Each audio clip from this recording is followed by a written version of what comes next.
Hello बच्चों, आज का टॉपिक है the fundamental unit of life. इस फंडामेंटल यूनिट ऑफ लाइफ में तुम लोग को प्लांट सेल के बारे में डिटेल पढ़ना है। प्लांट सेल के विभिन्न भागों के बारे में पढ़ना है। प्लांट सेल के सेल वॉल, प्लाज्मा मेम्ब्रेन और इसके कोशा द्रव्य में पाए जाने वाले विभिन्न कोशिकाओं के बारे में पढ़ना है। तो सबसे जो पहला है वो है इसकी सबसे बाहरी सेल वॉल, जो सेल के ऊपर एक रक्षात्मक आवरण बनाती है। पहला पढ़ना है सेल वॉल। पहला है सेल वॉल, ठीक है। ये जो विकसित कोशिका का डायग्राम बना है और इस कोशिका की जो सेल वॉल होती है वो त्रिस्तरीय होती है, 3 लेयर्ड होती है, जो सेलुलोज, हेमीसेलुलोज और पैक्टिन की बनी होती है, ठीक है। ये निम्न केमिकल की बनी होती है। इस सेल वॉल में जगह जगह पे तुम्हें छिद्र मिलेंगे। देखो ये छिद्र है, इन छिद्रों को प्लाज्मोडेस्मेटा कहते हैं। क्या कहते हैं? प्लाज्मोडेस्मेटा। इस प्लाज्मोडेस्मेटा से होकर एक कोशिका के तरल का संबंध दूसरी कोशिका से बनता है। एक कोशिका के कोशाद्रव्य में घुले पदार्थ अपने निकटवर्ती कोशिका में जाते रहते हैं और विभिन्न आवश्यकताओं की पूर्ति करते रहते हैं। ये जो सेल वॉल है, ये परासरण द्वारा अपने बाह्य वातावरण से विभिन्न पदार्थों को अवशोषित या ग्रहण करती है। जैसे अगर किसी प्लांट सेल को जल में डाल दिया जाए तो यह, जैसे मान लो किशमिश है, ठीक है, एक पैठे डिश में तुम पानी ले ली और इसमें किशमिश डाल दो, ठीक है। तो ये जो किशमिश है एंडोऑस्मोसिस द्वारा जल को अवशोषित कर लेती है। ऑस्मोसिस क्रिया, अंदर की ओर जल का बहाव होता है, तो इसको एंडोऑस्मोसिस कहते हैं। एंडोऑस्मोसिस द्वारा जल को अवशोषित कर ली और कुछ घंटे बाद ये किशमिश फूल जाती है। हो जाएगी, फूलेगी, पूर्ण रूपेण फूल जाती है, अत्यधिक फूल जाती है। लेकिन ये फटती नहीं है, क्योंकि जब यह किशमिश एंडोऑस्मोसिस द्वारा जल को अवशोषित करती है तो ये जल अवशोषण के कारण इसके कोशिका द्रव्य की मात्रा बढ़ जाती है। और जब मात्रा बढ़ जाती है तो ये कोशिका द्रव्य ये सेल वॉल पे अंदर से दबाव डालने लगता है, ठीक है। जब अंदर से दबाव डालता है तो यह अत्यधिक फूलती है। लेकिन किसी कोशिका का कोशिका द्रव्य जितना दबाव अंदर से इसकी सेल वॉल पे डालता है, उतना ही दबाव ये जो सेल वॉल होती है वो साइटोप्लाज्म या कोशाद्रव्य पे डालती है, जिसके कारण ये किशमिश फटती नहीं है। अत्यधिक फूलने के कारण भी फटती नहीं है। तो ये जो कोशिका की कोशाभिधि है वह अपने बाह्य वातावरण से एंडोऑस्मोसिस द्वारा जल का अवशोषण करती है।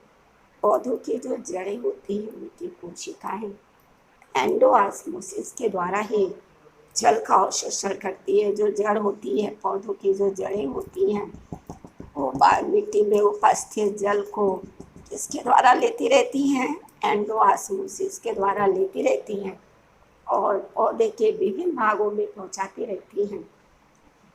और यदि कोशिका को अधिक सांद्रता के विलयन में डाल दिया जाए, मान लो अगर ले लो तुम शुगर सॉल्यूशन, ठीक है, चीनी का घोल ले लो और इस चीनी के घोल में अंगूर को डाल दिया गया, तो इस अंगूर के अंदर की जो सांद्रता है वो कम है और चीनी के घोल की सांद्रता अधिक होती है, तो जो तरल का बहाव होता है वो अंदर से बाहर की तरफ होगा। इस क्रिया को कहते हैं एक्सोऑस्मोसिस। और एक्सोऑस्मोसिस से के बाद ये जो अंगूर होता है वो सिकुड़ जाता है। तो कोशिकाओं द्वारा एंडोऑस्मोसिस और एक्सोऑस्मोसिस के द्वारा तरल का बहाव अंदर की तरफ तथा बाहर की तरफ होता है, जिससे कोशिकाएं विभिन्न पदार्थों को अवशोषित करती हैं और विभिन्न पदार्थों को अपने बाह्य वातावरण में भेजती रहती हैं। ये जो सेल वॉल है, ये ऑस्मोसिस प्रक्रिया द्वारा बाह्य वातावरण से अपने आवश्यक पदार्थों को ले लिया। इसके अतिरिक्त ये कोशिका के ऊपर रक्षात्मक आवरण बनाया और इसकी प्लाज्मोडेस्माटा निकटवर्ती कोशिका से विभिन्न पदार्थों को ग्रहण करती रहती है। इसके अतिरिक्त ये जो प्लांट सेल होती है, इस प्लांट सेल में कुछ प्लांट सेल की वॉल अलग अलग केमिकल की बनी होती है। जैसे देखो, जो बैक्टीरिया होती है, ये जो बैक्टीरिया की सेल वॉल होती है वो पेप्टिडोग्लाइकन की बनी होती है। ठीक है। जो फंगस होता है, उसकी जो सेल वॉल होती है वो ग्लूकोसेमीन का बना होता है। जो एल्गी होती है, उसके जो सेल वॉल होती है वो ग्लाइकोप्रोटीन और पॉलीसैकेराइड की बनी होती है। वो ग्लाइकोप्रोटीन प्लस पॉलीसैकेराइड की बनी होती है। अलग अलग वनस्पति कोशिकाओं की जो सेल वॉल होती है वो अलग अलग केमिकल की बनी होती है। ठीक है। इसके बाद जो दूसरा तुम लोग पढ़ोगे, जो दूसरा लेयर है कोशिका के ऊपर, वो है प्लाज्मा मेम्ब्रेन। दूसरा सुरक्षात्मक लेयर है, ये है प्लाज्मा मेम्ब्रेन।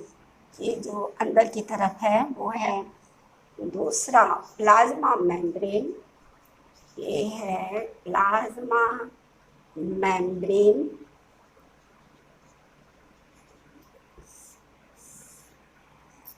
देखो, इस प्लांट सेल में जो प्लाज्मा मेम्ब्रेन है वो सेकेंड लेयर होती है।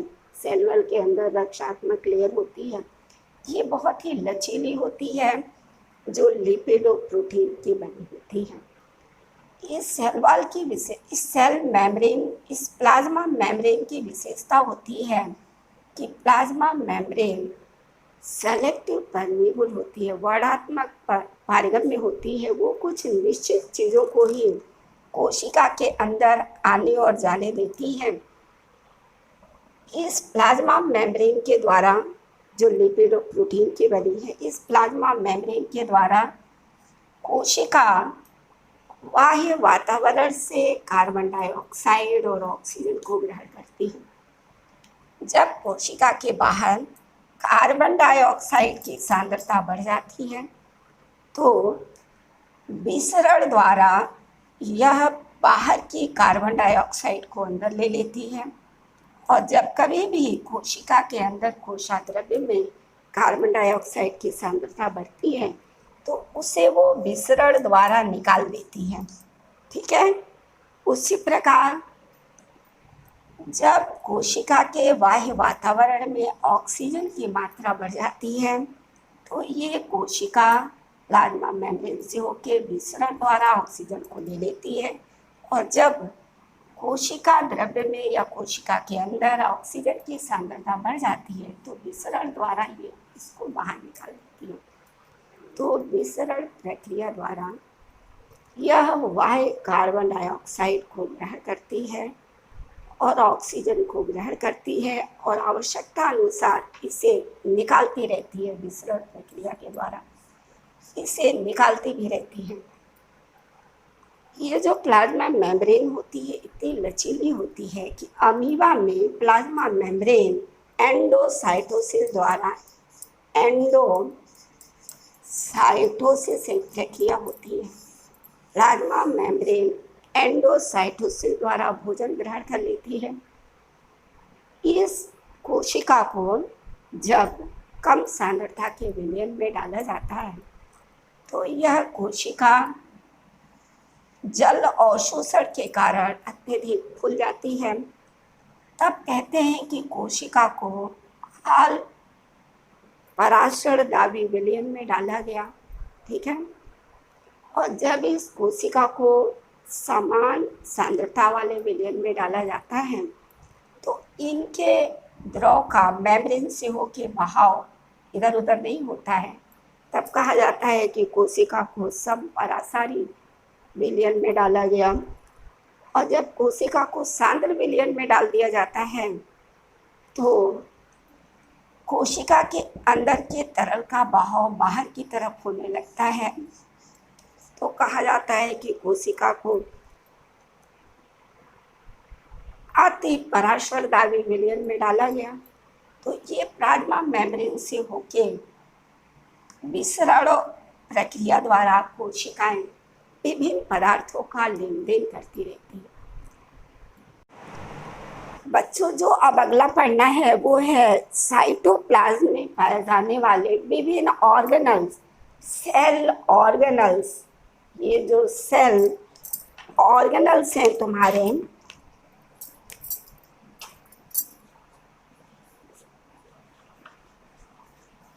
सेल ऑर्गेनल्स कोशिका में पाए जाने वाले विभिन्न कोशिकांग पढ़ना है, ठीक है। ये जो कोशिका के जो विभिन्न कोशिकांग है उसमें तुम्हें पहला पढ़ना है एंडोप्लाज्मिक रेटिकुलम। एंडोप्लाज्मिक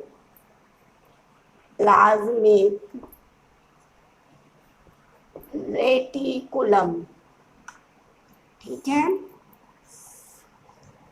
ये जो बेटा एंडोप्लाज्मिक रेटिकुलम है जो सेल के अंदर प्लाज्मा मेम्ब्रेन से होकर न्यूक्लियर मेम्ब्रेन तक फैला है, ठीक है ना। ये न्यूक्लियर मेम्ब्रेन और ये प्लाज्मा मेम्ब्रेन, ये फैला रहता है प्लाज्मा मेम्ब्रेन से न्यूक्लियर मेम्ब्रेन तक। जो फैट और प्रोटीन की बनी ये जो एंडोप्लाज्मिक रेटिकुलम दिख रहा है तुम्हें कोशिका द्रव्य में, ठीक है ना, साइटोप्लाज्म में। ये साइटोप्लाज्म में पाए जाने वाली एंडोप्लाज्मिक रेटिकुलम फैट और प्रोटीन की बनी दोहरी मेम्ब्रेन की नलिकाकार संरचना होती है। और यह किसी कोशिका को एक निश्चित आकार देती है, कोशिका को निश्चित आकार देती है जो न्यूक्लियर मेम्ब्रेन से लेकर प्लाज्मा मेम्ब्रेन तक फैली रहती है। कुछ एंडोप्लाज्मिक रेटिकुलम के ऊपर सतह पर राइबोसोम पाए जाते हैं और कुछ पे नहीं पाए जाते। ये जो एंडोप्लाज्मिक रेटिकुलम होती है वो प्रोकैरियोटिक कोशिकाओं में नहीं पाई जाती। विकसित कोशिकाओं में एंडोप्लाज्मिक रेटिकुलम पाया जाता है। इस राइबोसोम की उपस्थिति और अनुपस्थिति के आधार पे ये एंडोप्लाज्मिक रेटिकुलम निम्न दो प्रकार का होता है। पहला जो है यह रफ एंडोप्लाज्मिक रेटिकुलम और दूसरा है स्मूथ एंडोप्लाज्मिक रेटिकुलम, ठीक है ना।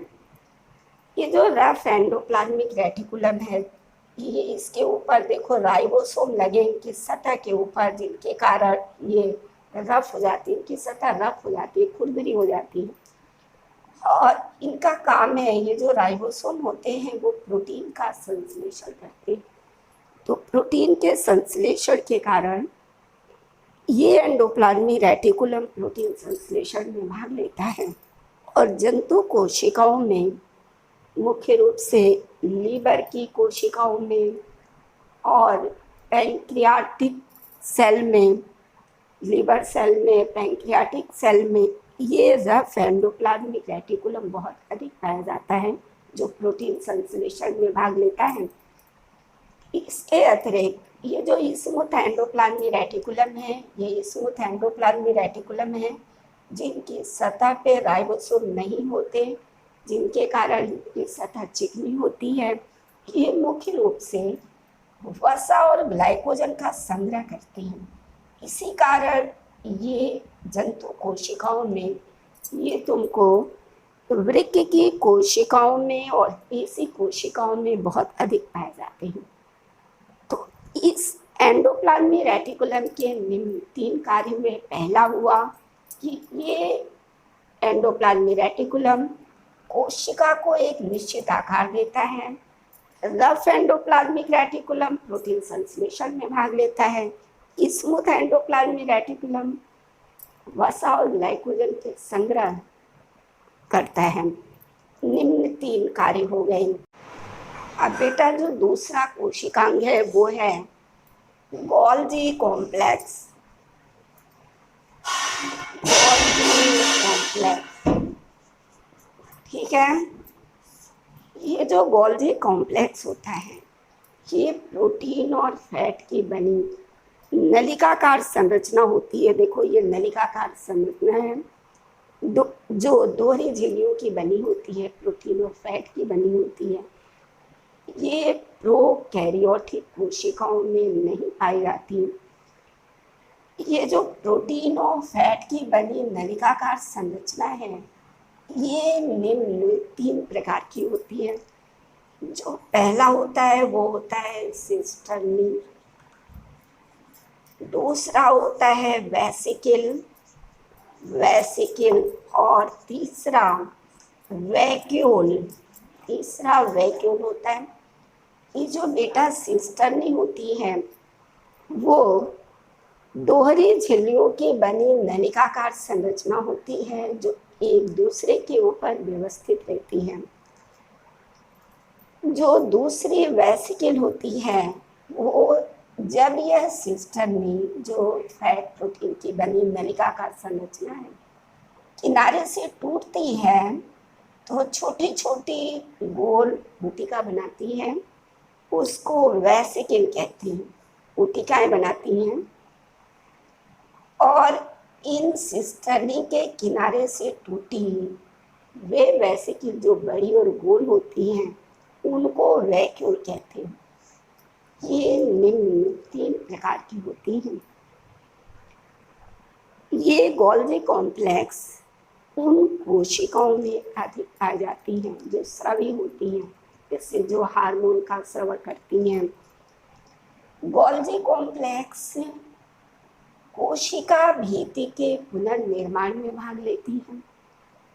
इसके अतिरिक्त यह विभिन्न पदार्थों का संचय करती है और कोशिका विभाजन के समय यह सेल प्लेट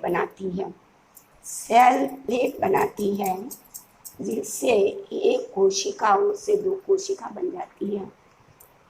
इनके ये निम्न कार्य हो गए। अब जो अगला कोशिकांग है बेटा वो है तुम्हारा माइटोकॉन्ड्रिया। जो तीसरा है वो है माइटोकॉन्ड्रिया, ठीक है। जो तीसरा कोशिकांग है वो है माइटोकॉन्ड्रिया। ये देखो ये माइटोकॉन्ड्रिया है, ठीक है ना। माइटोकॉन्ड्रिया गोल या अंडाकार संरचना होती है जो दोहरी झिल्लियों की बनी होती है। इसके जो बाहर की झिल्ली है वो तो सपाट होती है, लेकिन जो अंदर की झिल्ली है वो बार बार वलित हो जाती है। देखो अंदर की झिल्ली वलित हो गई है।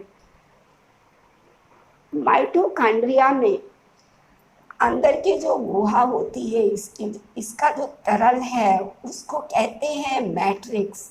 और इस मैट्रिक्स में देखो इस माइटोकॉन्ड्रिया को बाहर निकाला गया।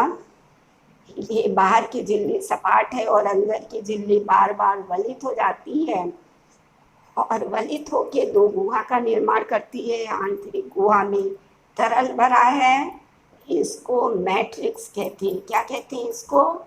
मैट्रिक्स कहते हैं, ठीक है। और इस मैट्रिक्स में तुमको डीएनए मिलेगा, राइबोसोम मिलेगा। ये जो अंदर की मेम्ब्रेन है जब वलित होती है, इस वलयन को क्रिस्टी कहते हैं। क्या कहते हैं? क्रिस्टी बोलते हैं। और इस क्रिस्टी के आंतरिक दीवार में घुंडीनुमा संरचनाएं होती हैं। ये घुंडी, इसको ऑक्सीसोम कहते हैं, ठीक है। इसको ऑक्सीसोम कहते हैं। इस ऑक्सीसोम में एटीपी संचित होता है। एटीपी जो ऑक्सीकरण के उपरांत बनेगा, एटीपी वो संचित होता है। तो इसके मैट्रिक्स में, माइटोकॉन्ड्रिया के मैट्रिक्स में ऑक्सीडेशन की प्रक्रिया होती है, ऑक्सीकरण की प्रक्रिया होती है, जिसके फलस्वरूप एनर्जी मुक्त होता है। जैसे ये जब ग्लूकोज टूटेगा C6H12O6 प्लस ऑक्सीजन की उपस्थिति में, और ये देखो ये विभिन्न एंजाइम की उपस्थिति में टूटता है, तो ये कार्बन डाइऑक्साइड प्लस वाटर और प्लस एनर्जी बनाता है। ये एनर्जी बनाएगा, इसको क्लियर लिख रहे हैं, देखो ये जो C6H12O6 ये क्रिया माइटोकॉन्ड्रिया के मैट्रिक्स में होती है। ये ऑक्सीजन की उपस्थिति में टूटेगा, तो ये carbon dioxide plus water plus energy,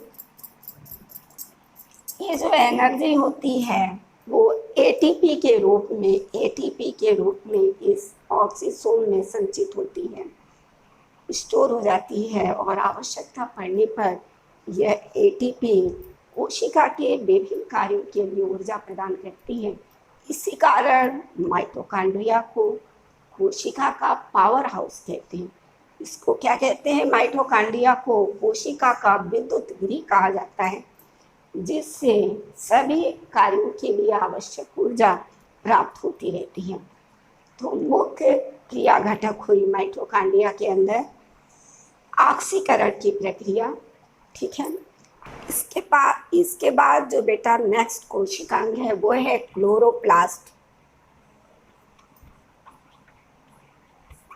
chloroplast बहुत इंपॉर्टेंट कोशिकांग क्लोरोप्लास्ट। देखो ये क्लोरोप्लास्ट केवल वनस्पति कोशिकाओं में पाया जाता है, जंतु कोशिकाओं में क्लोरोप्लास्ट नहीं पाए जाते। ये जो क्लोरोप्लास्ट है इनमें क्लोरोफिल पिगमेंट पाए जाते हैं, और क्लोरोफिल पिगमेंट के कारण ये हरे रंग के दिखाई देते हैं। ये जो क्लोरोप्लास्ट बना है तुम्हारा, ठीक है ना, ये क्लोरोप्लास्ट, इसको हम अलग से बना रहे हैं क्लोरोप्लास्ट। इस क्लोरोप्लास्ट अंडाकार या गोल संरचना होती है, और इसमें देखो ये सिक्के की तरह संरचनाएं हैं, सिक्के की तरह संरचना एक के ऊपर एक व्यवस्थित है। इसको ग्रेनम बोलते हैं। क्या बोलते हैं? ग्रेनम, ठीक। और ये ग्रेनम कई ग्रेनम होते हैं, एक ग्रेनम दूसरे ग्रेनम से लैमेले द्वारा जुड़े रहते हैं, ठीक है ना। और इसके अंदर के तरल को स्ट्रोमा बोलते हैं। इसके अंदर के तरल को स्ट्रोमा, ये स्ट्रोमा अंदर का तरल स्ट्रोमा है। इस स्ट्रोमा में डीएनए भी पाया जाता है, डीएनए पाया जाता है, ठीक है। ये जो क्लोरोप्लास्ट है मुख्य रूप से प्रकाश संश्लेषण द्वारा भोजन बनाता है। पौधे क्लोरोप्लास्ट की उपस्थिति में ही भोजन बना पाते हैं प्रकाश संश्लेषण क्रिया द्वारा। ये क्रिया क्लोरोप्लास्ट में होती है, जब पौधा वातावरण से कार्बन डाइऑक्साइड लेता है, भूमि से जल लेता है और सनलाइट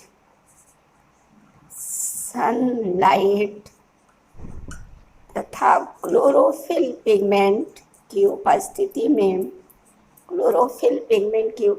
में देखो इधर क्लियर लिख रहे हैं, ये कार्बन डाइऑक्साइड लेगा वातावरण से, भूमि से जल लेते हैं पौधे और सनलाइट की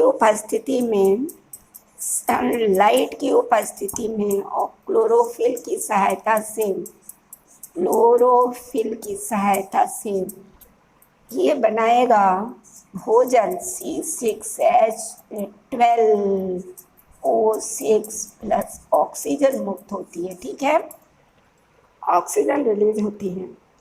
इसी ऑक्सीजन के कारण ही पृथ्वी पर जीवन संभव हो पाता है और इस प्रकार भोजन बनने के कारण ही, इस प्रकार संश्लेषण क्रिया के कारण ही स्वपोषी अपना भोजन बना पाती हैं, ठीक है। तो क्लोरोप्लास्ट का मुख्य कार्य प्रकाश संश्लेषण क्रिया द्वारा, ये जो क्रिया है ये फोटोसिंथेसिस, ये जो क्रिया होती है ये फोटोसिंथेसिस की क्रिया होती है। फोटोसिंथेसिस प्रक्रिया द्वारा स्वपोषी पौधे अपना भोजन बनाते हैं। इसके अतिरिक्त ये जो क्लोरोप्लास्ट है इसमें तो क्लोरोफिल पिगमेंट है जिसके कारण ये ग्रीन दिख रहा है, लेकिन दूसरे कई प्लास्टिड पाए जाते हैं। जैसे देखो कुछ प्लास्टिड होते हैं जो कलर्ड होते हैं, जैसे ये क्लोरोप्लास्ट ग्रीन था और प्रकाश संश्लेषण की क्रिया किया। तो कुछ जो क्रोमोप्लास्ट होते हैं वो ग्रीन ना होकर विभिन्न रंग के होते हैं। जैसे तुम विभिन्न फूलों का विभिन्न रंग देखे होंगे, जैसे लाल फूल, बैंगनी फूल, नीला फूल, पीला फूल। एक पिगमेंट होता है, जैसे क्लोरोप्लास्ट क्लोरोफिल के कारण ग्रीन दिखता है, तो एक पिगमेंट होता है एंथोसाइनिन,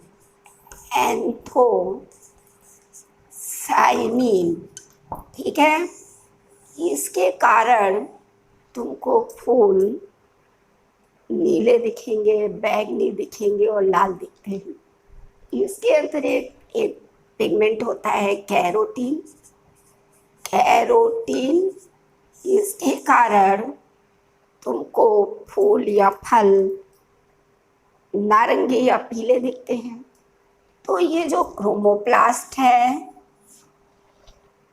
उसमें जो क्लोरोफिल पिगमेंट था उसके कारण तो पत्तियां हरी दिखती हैं, लेकिन फल तथा फूलों के जो विभिन्न रंग दिखते हैं वो एंथोसाइनिन के कारण तुमको नीला दिखेगा, लाल दिखेगा, ठीक है, और बैंगनी दिखेगा, और कैरोटीन के कारण पीला और नारंगी दिखता है। तो ये तो है क्रोमोप्लास्ट, ठीक है।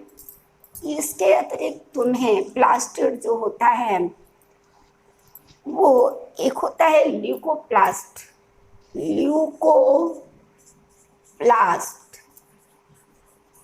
ये जो ल्यूकोप्लास्ट होता है ये पौधों के भूमिगत भागों में पाया जाता है, और पौधों के भूमिगत भाग जैसे भूमिगत जड़ में, भूमिगत तने में ये मुख्य रूप से विभिन्न भोज्य पदार्थों का संचय करता है। जैसे कार्बोहाइड्रेट का संचय करेगा, वसा का संचय करता है। तो ल्यूकोप्लास्ट का काम है संचय करना। इस प्रकार जो प्लास्टिड हुए वो निम्न, जो तुम्हें प्लास्टिड हुआ, प्लास्टिड्स वो निम्न दो प्रकार का हुआ। एक हुआ क्रोमोप्लास्ट, क्रोमोप्लास्ट और दूसरा हुआ ल्यूकोप्लास्ट, ल्यूकोप्लास्ट। ठीक है, ये जो क्रोमोप्लास्ट, वे क्रोमोप्लास्ट जिनमें क्लोरोफिल पाया गया उसको कहा गया क्लोरोप्लास्ट। ठीक है, और इसके अतिरिक्त जिनमें विभिन्न पिगमेंट पाए गए, जैसे एंथोसाइनिन पाया गया, कैरोटीन पाया गया, वो सभी क्रोमोप्लास्ट हैं। लेकिन ल्यूकोप्लास्ट में कलर पिगमेंट नहीं पाया जाता। ये मुख्य रूप से भोज्य पदार्थों का संचय करता है, वसा का संचय करता है, कार्बोहाइड्रेट का संचय करता है, जैसे आलू में कार्बोहाइड्रेट पाया जाता है, तो ये संचय का काम करता है। और क्लोरोप्लास्ट में दो हो गए, वे क्रोमोप्लास्ट में दो हुए वे जिनमें क्लोरोफिल पिगमेंट पाया गया, वे प्रकाश संश्लेषण प्रक्रिया द्वारा भोजन बनाते हैं, और विभिन्न पिगमेंट जैसे एंथोसाइनिन, कैरोटीन, ये पौधे के फूल और फलों को विभिन्न रंग प्रदान करते हैं।